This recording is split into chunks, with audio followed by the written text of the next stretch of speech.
Blades of the Moon and Sun. Chapter 1. The War of Misunderstanding. Long ago, the White Fang tribe and the Crimson Tide clan were bound by brotherhood, allies who stood against invaders from distant lands. Their leaders, sworn by blood, ruled in harmony. But peace is a fragile thing. One fateful night, during a summit meant to solidify their unity, the chieftain of the White Fang was slain. His death was blamed on the Crimson Tide, who had hosted the gathering. Outrage burned through the White Fang tribe, who swore vengeance upon their former allies. They did not know that the true murderer had been an outsider, an assassin sent by envious warlords seeking to divide the two most powerful clans. The Crimson Tide, feeling unjustly accused, retaliated.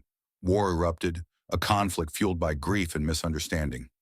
Generations passed, and the truth was lost in the flames of hatred. Now, in an era where battle defines honor and peace is a distant dream, two warriors from opposing bloodlines dare to question fate. Chapter 2. A Meeting Under the Red Moon. The battlefield was strewn with broken weapons and banners. Night fell, the red moon hanging like an omen in the sky. Two warriors stood, facing one another, bloodied but unyielding. "You fight well, though I expected nothing less from the daughter of the White Fang tribe," Liang panted. Meilin smirked, her grip tightening on the hilt of her sword.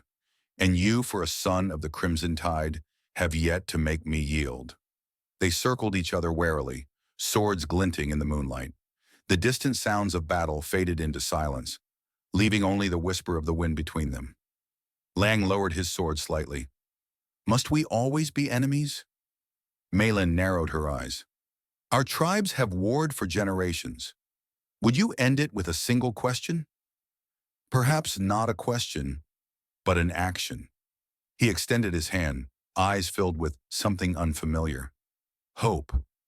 Meilin hesitated, her heart beat loud in her ears, then sheathed her sword.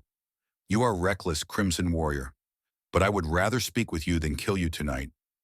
They disappeared into the shadows, away from the watchful eyes of their clans. Chapter 3. Whispers in the Bamboo Forest.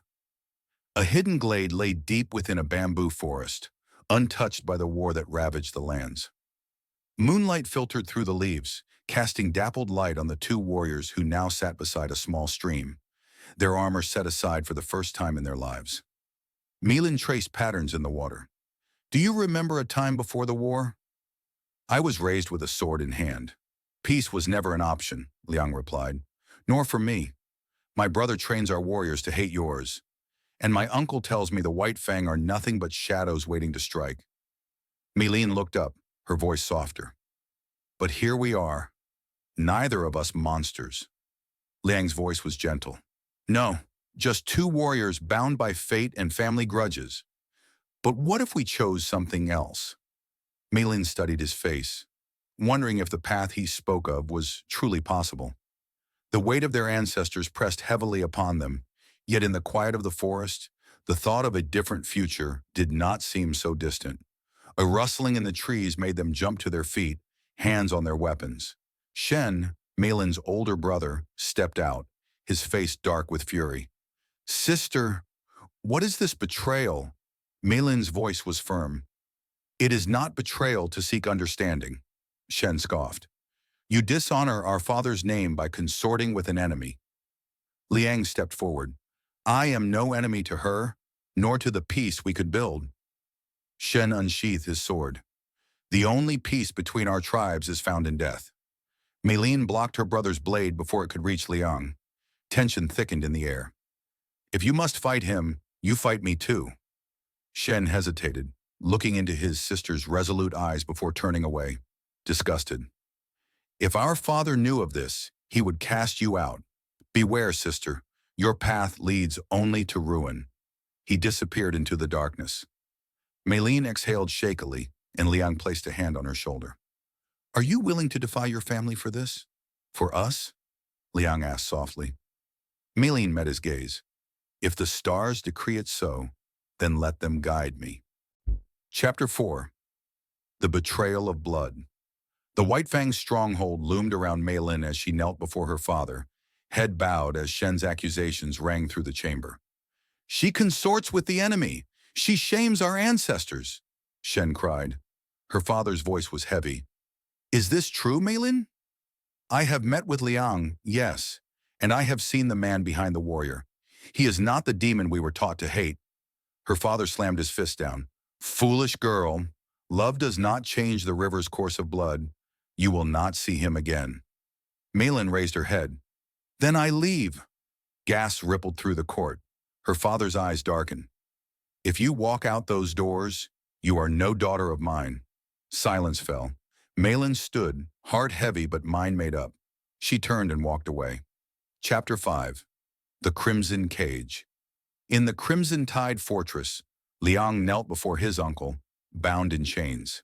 You have betrayed your people for a woman who would see us weak, his uncle sneered. No, I see a future where we are more than war. His uncle gripped his blade. Then you are a fool. Liang was dragged to the execution grounds.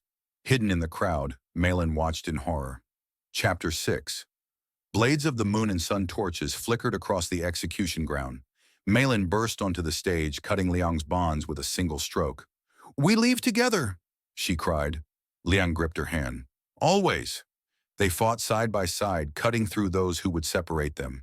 Their blades danced as one, until only their family stood against them.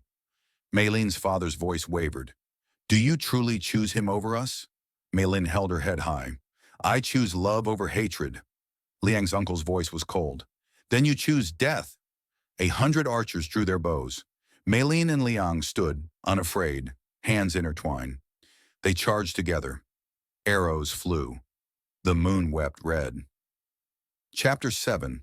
The Legend of the Moon and Sun. Years later, an old storyteller spoke to a group of children by a fire. And so the warriors fell, not as enemies but as lovers who defied fate. In their sacrifice, their tribes found peace, and the rivers ran clear once more. A child's voice piped up. But did they truly die? The storyteller smiled. Look to the sky, little one. The sun and the moon, forever chasing but never apart. There, they live on. The fire crackled, and the stars watched over all.